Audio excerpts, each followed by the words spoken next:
श्री कृष्ण गोविंद हरे मुरारी, ये नाथ नारायण वासुदेव। ओम नमो भगवते वासुदेवाय। ओम नमो भगवते वासुदेवाय। सच्चिदानंद रूपाय विश्वोत्पत्त्यादि हेतवे तापत्रय विनाशाय श्री कृष्णाय वयम नमः। सच्चित आनंद स्वरूप परमात्मा जो सृष्टि के उत्पत्ति पालन और प्रलयकारी हैं तथा जीवों के आध्यात्मिक आदि दैविक आदि भौतिक तापों को नष्ट करने वाले अर्थात उनके मानसिक शारीरिक और भौतिक दुखों को दूर करने वाले हैं, उन श्री कृष्ण भगवान को हम नमस्कार करते हैं। श्री कृष्ण गोविंद हरे मुरारी, हे नाथ नारायण वासुदेव। श्रीमद्भागवत एकादश स्कंद सप्तमोऽध्यायः।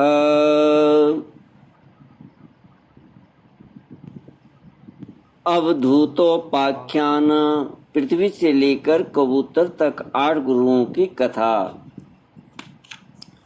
श्लोक 39 से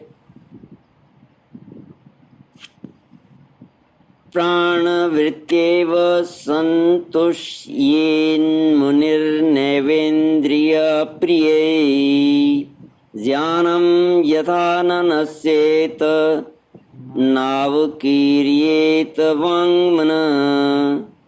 विषयेष्वाविशन योगी नानाधर्मेषु सर्वतः, गुणदोष व्यापेतात्मा न विसज्जेत वायुवत्। पार्थिवेष्विह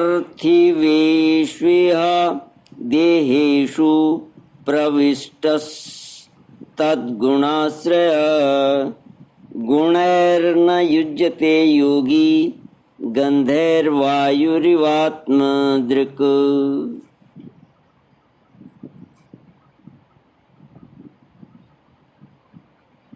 श्री कृष्ण गोविंद हरे मुरारी, हे नाथ नारायण वासुदेव। गुरु दत्तात्रेय कहते हैं,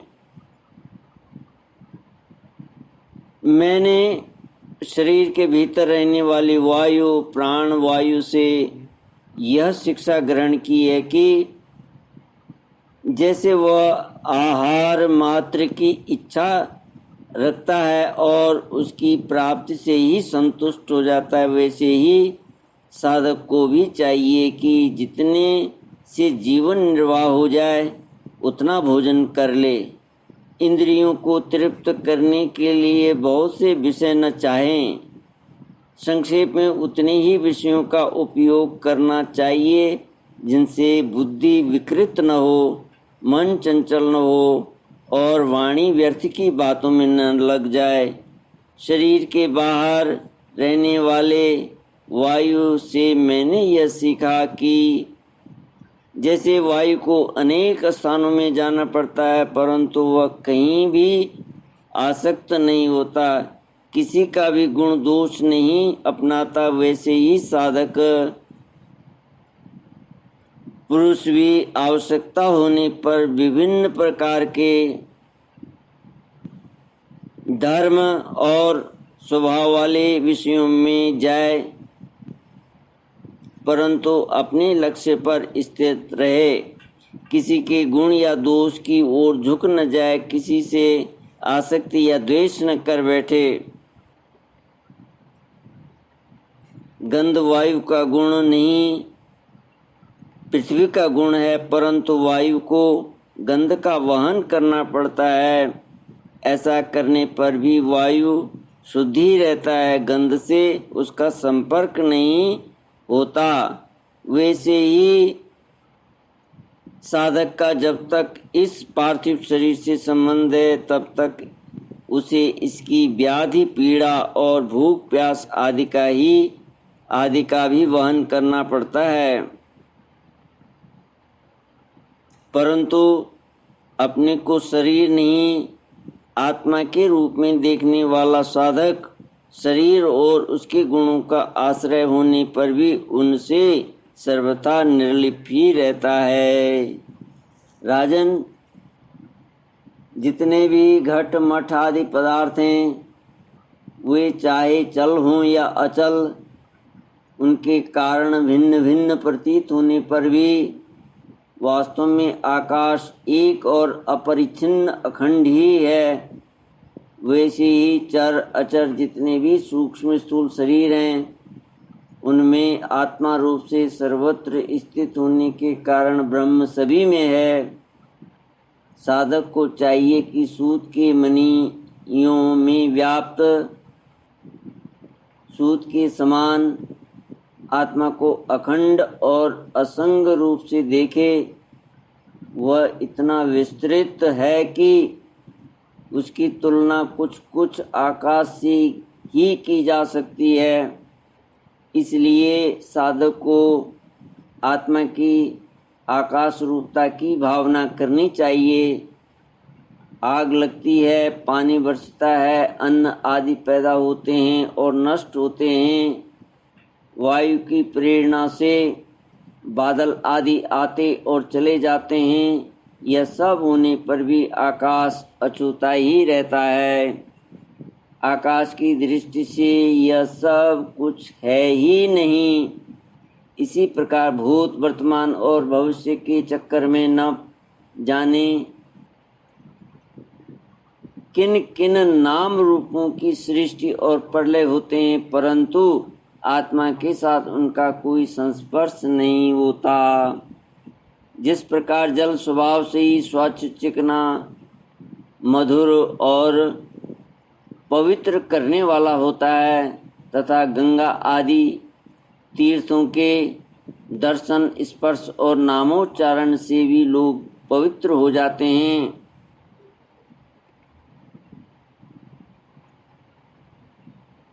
वैसे ही साधक को भी स्वभाव से ही शुद्ध, स्निग्ध, मधुरभाषी और लोक पावन होना चाहिए। जल से शिक्षा ग्रहण करने वाला अपने दर्शन, स्पर्श और नामोच्चारण से लोगों को पवित्र कर देता है।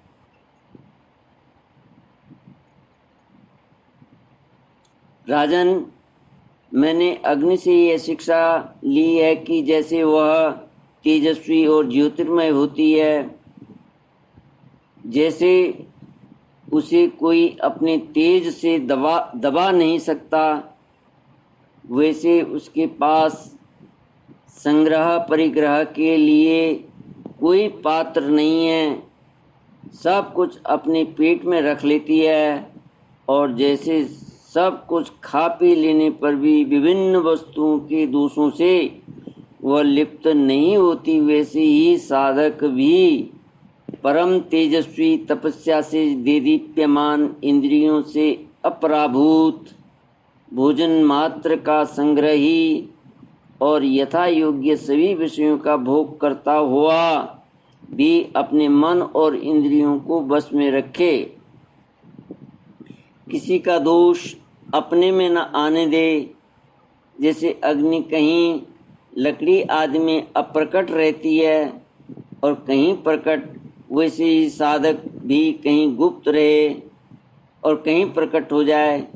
वह कहीं कहीं ऐसे रूप में भी प्रकट हो जाता है जिससे कल्याणकामी पुरुष उसकी उपासना कर सके। वह अग्नि के समान ही भिक्षारूप हवन करने वालों के अतीत और भावी अशुभ को भस्म कर देता है तथा सर्वत्र अन्न ग्रहण करता है। साधक पुरुष को इसका विचार करना चाहिए कि जैसे अग्नि लंबी चौड़ी टेढ़ी सीधी लकड़ियों में रहकर उसके समान ही टेढ़ी मेढ़ी या लंबी चौड़ी दिखाई पड़ती है, वास्तव में वह वैसा है नहीं। वैसे ही सर्वव्यापक आत्मा भी अपनी माया से रचे हुए कार्य कारण रूप जगत में व्याप्त होने के कारण उन वस्तुओं के नाम रूप से कोई संबंध न होने पर भी उनके रूप में प्रतीत होने लगता है। मैंने चंद्रमा से यह शिक्षा ग्रहण की है कि यद्यपि जिसकी गति नहीं जानी जा सकती, उस काल के प्रभाव से चंद्रमा की कलाएं घटती बढ़ती हैं, तथापि चंद्रमा तो चंद्रमा ही है, वह न घटता है और न बढ़ता ही है। वैसे ही जन्म से लेकर मृत्यु पर्यंत जितनी भी अवस्थाएं सब शरीर की हैं, आत्मा से उनका कोई भी संबंध नहीं है। जैसे आग की लपट अथवा दीपक की लौ क्षण क्षण में उत्पन्न और नष्ट होती रहती है, उनका यह क्रम निरंतर चलता रहता है, परंतु दिख नहीं पड़ता। वैसे ही जल प्रवाह के समान वेगवान काल के द्वारा क्षण क्षण में प्राणियों के शरीर की उत्पत्ति और विनाश होता रहता है, परंतु अज्ञानवश वह दिखाई नहीं पड़ता। राजन, मैंने सूर्य से यह शिक्षा ग्रहण की है कि जैसे वे अपनी किरणों से पृथ्वी का जल खींचते और समय पर उसे वर्षा देते हैं, वैसे ही योगी पुरुष इंद्रियों के द्वारा समय पर विषयों का ग्रहण करता है और समय आने पर उनका त्याग,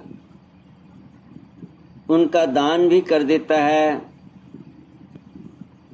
किसी भी समय उसे इंद्रिय के किसी भी विषय में आसक्ति नहीं होती।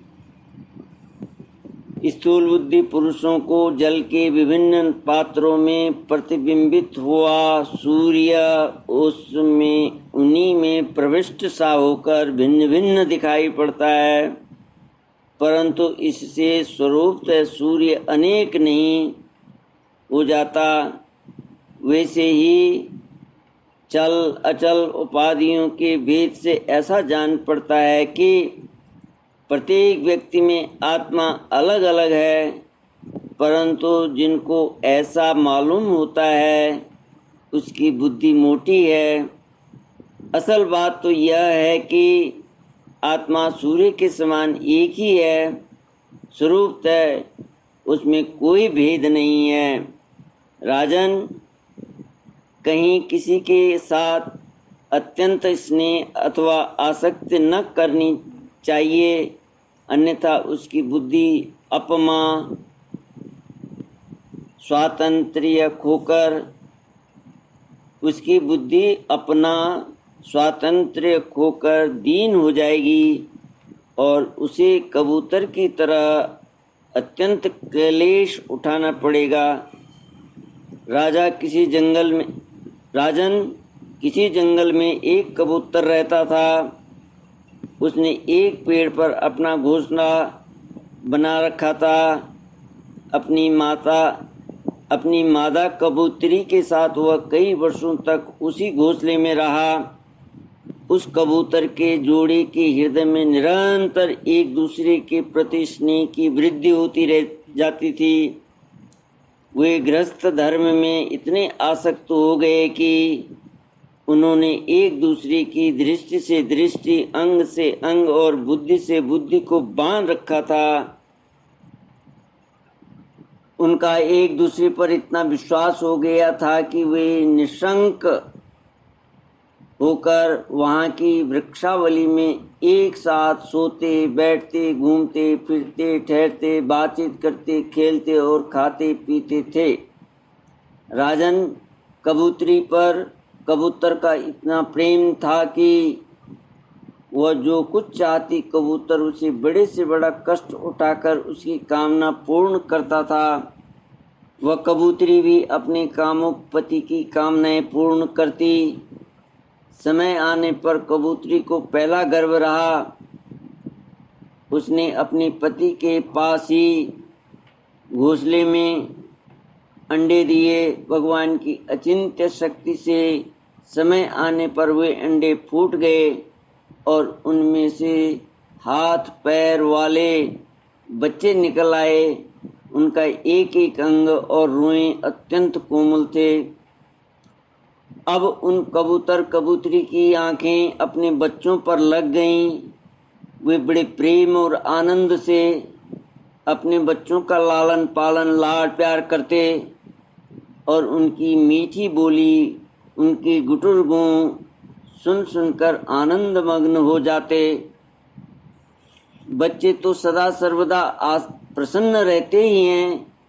वे जब अपने सुकुमार पंखों से माँ बाप का स्पर्श करते कूदते भोली भाली चेष्टाएं करते फुदक फुदक कर अपने माँ बाप के पास दौड़ आते, तब कबूतर कबूतरी आनंद मग्न हो जाते। राजन, सच पूछो तो वे कबूतर कबूतरी भगवान की माया से मोहित हो रहे थे। उनका हृदय एक दूसरे के स्नेह बंधन से बंध रहा था। वे अपने नन्हे नन्हे बच्चों के पालन पोषण में इतने व्यग्र रहते थे कि उन्हें दीन दुनिया लोक परलोक की याद ही न आती। एक दिन दोनों नर मादा अपने बच्चों के लिए चारा लाने के लिए जंगल में गए हुए थे, क्योंकि अब उनका कुटुंब बहुत बढ़ गया था। वे चारे के लिए चिरकाल तक जंगल में चारों ओर विचरते रहे।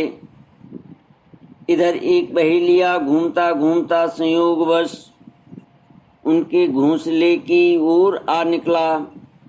उसने देखा कि घोंसले के आसपास कबूतर के बच्चे फुदक रहे हैं। उसने जाल फैलाकर उन्हें पकड़ लिया। कबूतर कबूतरी बच्चों को खिलाने पिलाने के लिए हर समय उत्सुक रहा करते थे। अब वे चारा लेकर अपने घोंसले के पास आए। कबूतरी ने देखा कि उसके नन्हे नन्हे बच्चे उसके हृदय के टुकड़े जाल में फंसे हुए हैं और दुख से चें चें कर रहे हैं। उन्हें ऐसी स्थिति में देखकर कबूतरी के दुख की सीमा न रही। वह रोती चिल्लाती उनके पास दौड़ गई। भगवान की माया से उसका चित्त अत्यंत दीन दुखी हो रहा था। वह उमड़ती हुई स्नेह की रस्सी से जकड़ी हुई थी। अपने बच्चों को जाल में फंसा देखकर उसे अपने शरीर की भी शुद्ध बुद्ध न रही और वह स्वयं ही जाकर जाल में फंस गई। जब कबूतर ने देखा कि मेरे प्राणों से भी प्यारे बच्चे जाल में फंस गए और मेरी प्राण प्रिया पत्नी भी उसी दशा में पहुंच गई, तब वह अत्यंत दुखी होकर विलाप करने लगा। सचमुच उस समय उसकी दशा अत्यंत दयनीय थी। मैं अभागा हूँ, दुर्मति हूँ, हाय हाय, मेरा तो सत्यानाश हो गया। देखो देखो, न मुझे अभी तृप्ति हुई और न मेरी आशाएं पूरी हुई। तब तक मेरा धर्म अर्थ और उसका काम का मूल यह गृहस्थ आश्रम ही नष्ट हो गया। हाय मेरी प्राण प्यारी, मुझे ही अपना इष्ट देव समझती थी। मेरी एक एक बात मानती थी, मेरे इशारे पर नाचती थी, सब तरह से मेरी योग्य थी। आज वह मुझे सूने घर में छोड़कर अपने सीधे साधे निश्चल बच्चों के साथ स्वर्ग सिधार रही है। मेरे बच्चे मर गए, मेरी पत्नी जाती रही, मेरा अब संसार में क्या काम। मुझ दीन का यह विधुर जीवन बिना गृहिणी का जीवन जलन का व्यथा का जीवन है। अब मैं इस शून्य घर में किसके लिए जीऊं। राजन, कबूतर के बच्चे जाल में फंसकर तड़पा रहे थे। स्पष्ट दिख रहा था कि वे मौत के पंजे में हैं, परंतु वह मूर्ख कबूतर यह सब देखते हुए भी इतना दीन हो रहा था कि स्वयं जानबूझकर जाल में कूद पड़ा। राजन, वह बहेलिया बड़ा क्रूर था। गृहस्थ आश्रमी कबूतर कबूतरी और उनके बच्चों के मिल जाने से उसे बड़ी प्रसन्नता हुई। उसने समझा मेरा काम बन गया और वह उन्हें लेकर चलता बना। जो कुटुंबी है, विषयों और लोगों के संग साथ में ही जिसे सुख मिलता है एवं अपने कुटुंब के भरण पोषण में ही जो सारी शुद्ध बुद्ध खो बैठा है, उसे कभी शांति नहीं मिल सकी। वह उसी कबूतर के समान अपने कुटुंब के साथ कष्ट पाता है। यह मनुष्य शरीर मुक्ति का खुला हुआ द्वार है। यह मनुष्य शरीर मुक्ति का खुला हुआ द्वार है। इसे पाकर भी जो कबूतर की तरह अपनी घर गृहस्थी में ही फंसा हुआ है, वह बहुत ऊंचे तक चढ़कर गिर रहा है। शास्त्र की भाषा में वह आरूढ़ चित्त है। श्री कृष्ण गोविंद हरे मुरारी ये नाथ नारायण वासुदेव। इति श्रीमद्भागवते महापुराणे पारमहंस्यां संहितायां एकादश स्कंदे सप्तमोऽध्याय।